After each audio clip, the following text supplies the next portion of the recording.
Hello. So in the last session we discussed about special topics and we have completed our module that was special topics.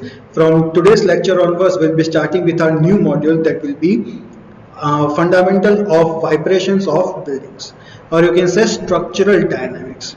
This is one of the most important module in your syllabus, that is earthquake engineering. It comprises of basically five major descriptions, or we can say the five major derivations that we'll be looking upon, and there will be numericals based on that derivations too. And it is generally the prerequisite of this module will be somewhat physics in your 11th and 12th standard that were related with pendulum analysis, spring analogy, etc. So you just need to recall those stuffs, and we'll be dealing with this dynamic analysis problems. Clear? So generally up till now you have studied basically in structure up to the statics portion, that is structural statics. Now we'll be dealing with the dynamic loads. Dynamic loads are basically two type of loads that are we dealing with. First one is the wind load and the second is the earthquake load. In our syllabus we'll be dealing with the dynamic load in the form of earthquake load. Yeah? So structural dynamics. Now structural dynamics basically means that we need to use the lump mass model, or you can say the mathematical modeling of our structure. We'll be seeing that how many types of DOFs, that are the degree of freedoms. We'll be seeing that in the overall module 2, and this will be very helpful in the analysis of the earthquake loads and in the future references too. Okay, so we'll be starting with our topic. The first thing will be to understand what is the dynamic load. So dynamic load means a load whose magnitude, direction and position changes with time. That means whenever we are talking about dynamics, up till now we have just considered the load to be in the form of P.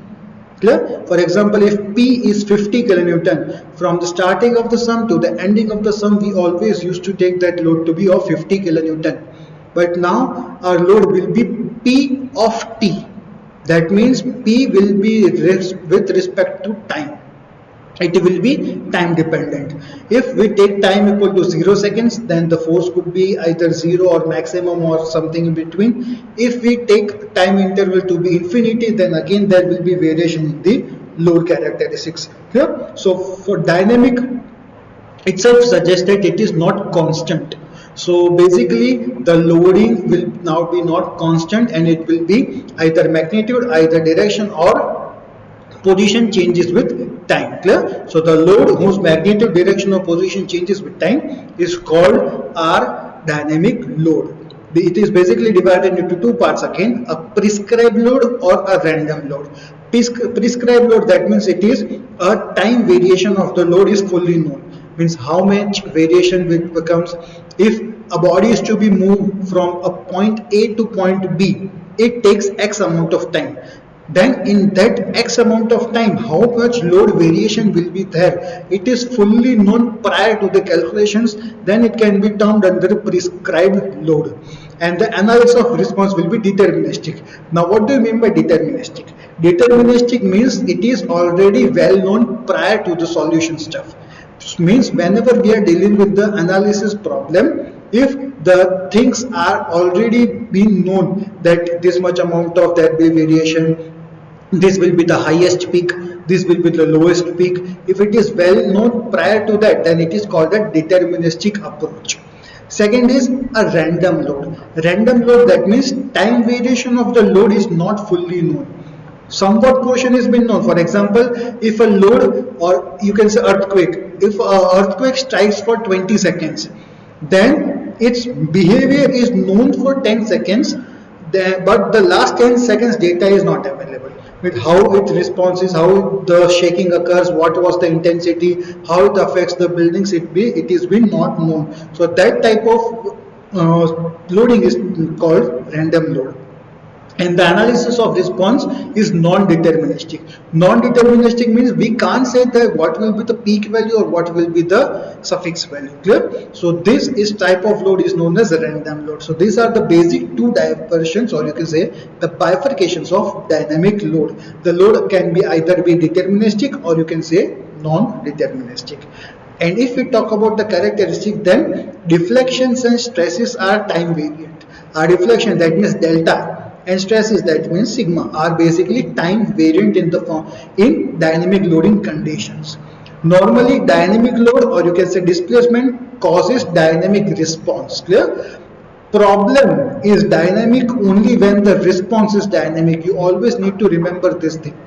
Problem, that means are numerical. Our numerical will be in the form of dynamic only when the response of the structure is dynamic. Means if the earthquake strikes and building is shaking at a constant phase or constant phenomenon throughout this entire shaking, then it is not termed as dynamic. Dynamic means it varies with respect to time. Clear? So the response also needs to be dynamic in nature. Now, if we talk about basic difference between static loading and dynamic loading, then as you can see here, considering a simply supported beam, there is a point load P acting on it.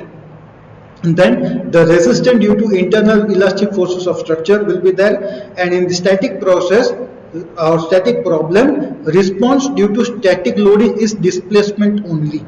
Mean what will happen if a load is been acting in the form of P in it, it will displace. Clear? So it will either bend or displace or something like that. Means either slope and deflection will be found. So the response due to static loading is displacement only. But if we talk about dynamic loading, then just as I said, the load P will be now in the form of P of T. It will vary with respect to time. So accelerations producing inertia forces.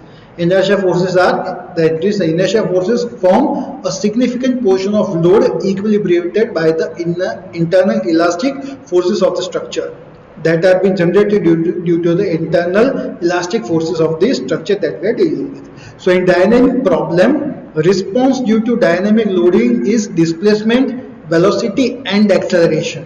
Whereas here you can say the response was displacement. Whereas in the case of dynamic, the response will be in the form of displacement. Displacement will be there, but what velocity it displaced and what acceleration it took to displace, that also we need to study upon. So these are the dynamic criteria that we'll be looking upon. Then we'll be talking some basic definitions that we will be dealing with the entire module. First will be vibration and oscillation. You already have studied in depth about what is vibration and what is oscillation. So we will be just taking an overview of it. That if a motion of structure is oscillating, with, you can say in the form of pendulum stuff, or reciprocating along with the deformation of the structure, it is termed as vibration.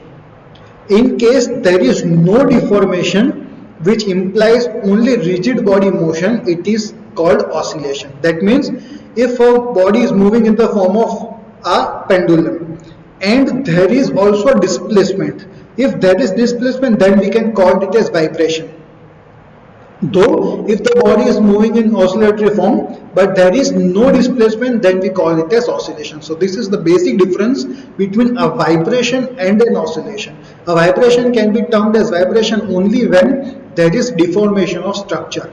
If there is no deformation of structure, then the same phenomenon can be termed as oscillation. Clear?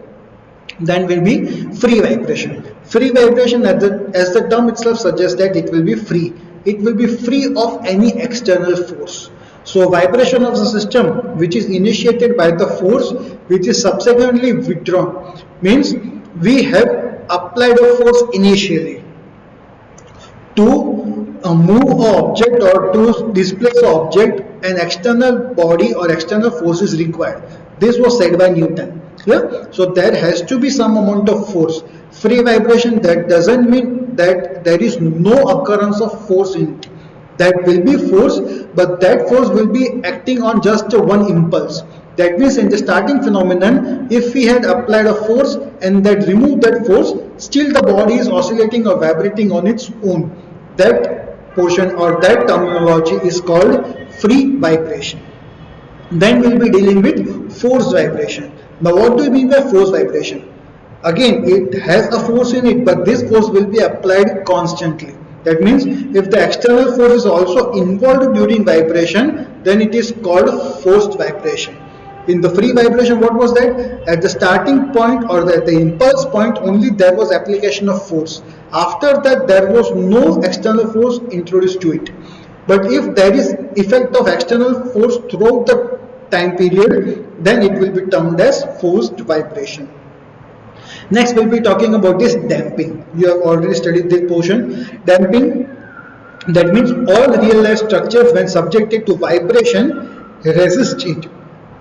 It has some resistance to it.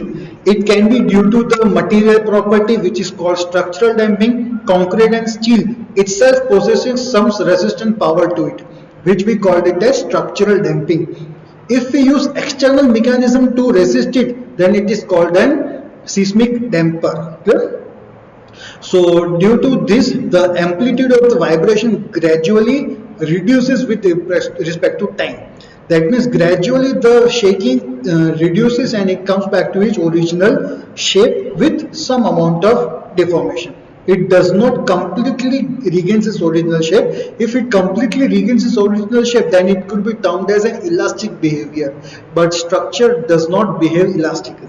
It behaves inelastically. So there is a minor delta, or you can say deflection, that is been occurring after the vibration occurrence. Clear? In case of free vibration, the motion is damped out eventually, means the motion is finally damped out. Whereas damping forces depend on a number of factors and it is very difficult to quantify them.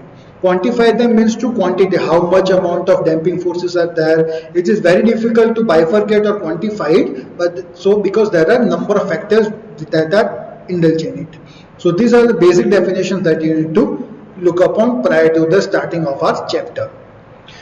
So these are the types of prescribed loading. First is periodic loading, second is non-periodic loading. This type of loading you already studied in your school, that was in physics subject, that was sinusoidal and simple harmonic motion.